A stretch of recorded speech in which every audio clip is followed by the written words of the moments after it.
Praise Lord. പുറപ്പാട് പുസ്തകം 14-ാം അധ്യായത്തിൽ ഇസ്രായേൽ മക്കൾ മിസ്രൈമിൽ നിന്ന് ഓടി ചെങ്കടലിൻ്റെ തീരത്തേക്ക് വരുന്ന ഒരു കാഴ്ച നമുക്ക് കാണാൻ കഴിയുന്നുണ്ട്.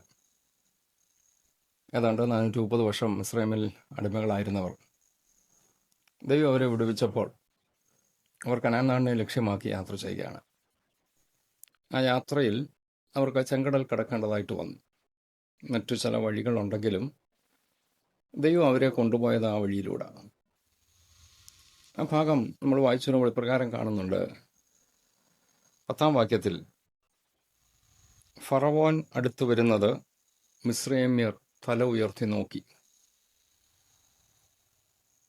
അവർ ശബ്ദം കേട്ടുകൊണ്ട് തിരിഞ്ഞു നോക്കിയപ്പോൾ ഫറവോൻ അവരെ പിടിച്ച് മടക്കിക്കൊണ്ടു പോകുവാൻ വരുന്ന ഒരു കാഴ്ച കണ്ടു.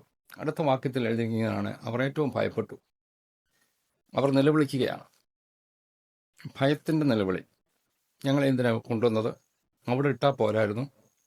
ഞങ്ങൾ അടിമപ്പണി ചെയ്യാമായിരുന്നു. ഞങ്ങളെ മിസ്രൈമിന് സൗകര്യമില്ലാഞ്ഞിട്ടാണ് ഇങ്ങോട്ട് കൊണ്ടുവന്ന്. ഇങ്ങനെ ഒത്തിരി ചോദ്യങ്ങൾ ഇവർ മോശയ്ക്ക് നേരെ ചോദിക്കുന്നുണ്ട്. ഈ ചോദ്യങ്ങൾ ഇവർ ചോദിച്ചതിൻ്റെ അർത്ഥം, ഒരു യാഥാർത്ഥ്യം നമ്മൾ തിരിച്ചറിയണം. മിസ്രൈമിൽ നിന്ന് ഇവരെ വിടുവിച്ചത് ദൈവമാണ്. 106-ാം സങ്കീർത്തനത്തിൽ വളരെ വ്യക്തമായിട്ട് വായിക്കുന്നൊരു സംഭവമുണ്ട്. മിസ്രൈമിൽ ദൈവം ചെയ്ത അത്ഭുതങ്ങളെ ഓർക്കാതെ മിസ്രൈമിൽ നിന്നൊരിക്കലും വിടുതൽ പ്രാപിക്കത്തില്ല എന്ന് കരുതിയിടത്തു നിന്നും ദൈവം അവരെ വിടുവിച്ചതാണ്. ആ വിടുവിച്ച ദൈവത്തിന് ഈ ചെങ്കണ്ട തീരത്തും വലിയവ ചെയ്യാൻ കഴിയും. ഇന്നലകളിൽ വിടുവിച്ച വിടുതൽ മറന്നതുകൊണ്ടാണ് ഇന്നത്തെ പ്രശ്നത്തിന് മുമ്പിൽ നിലവിളിക്കേണ്ടി വന്നത്. വ്യക്തമായി നമ്മുടെയൊക്കെ ജീവിതത്തിൽ സംഭവിക്കുന്ന ഇതൊക്കെ തന്നെയാണ്. ഇന്നലകളിൽ ദൈവം ഒത്തിരി അത്ഭുതങ്ങൾ ചെയ്തിട്ടുണ്ട്. പ്രതീക്ഷിക്കാത്ത ചില വിടുതലൊക്കെ നമുക്ക് കിട്ടിയിട്ടുണ്ട്. ആ വിടുതൽ പ്രാപിച്ച് മുന്നോട്ട് പോകുമ്പോൾ നമ്മൾ അറിയാതെ വീണ്ടും ഒരു പ്രശ്നം നമ്മുടെ മുമ്പിൽ വന്നു കയറും. ഇസ്രായേൽ മക്കളുടെ മുമ്പിൽ ഇപ്പോഴത്തെ പ്രശ്നം എന്ന് പറയുന്നത് ചെങ്കടല. ഈ ചെങ്കടലിന് മുമ്പിൽ വരുമ്പോൾ ഇവർ ഭയപ്പെട്ട് നിലവിളിക്കേണ്ടതിന് പകരം ചെയ്യേണ്ടൊരു കാര്യമുണ്ടായിരുന്നു.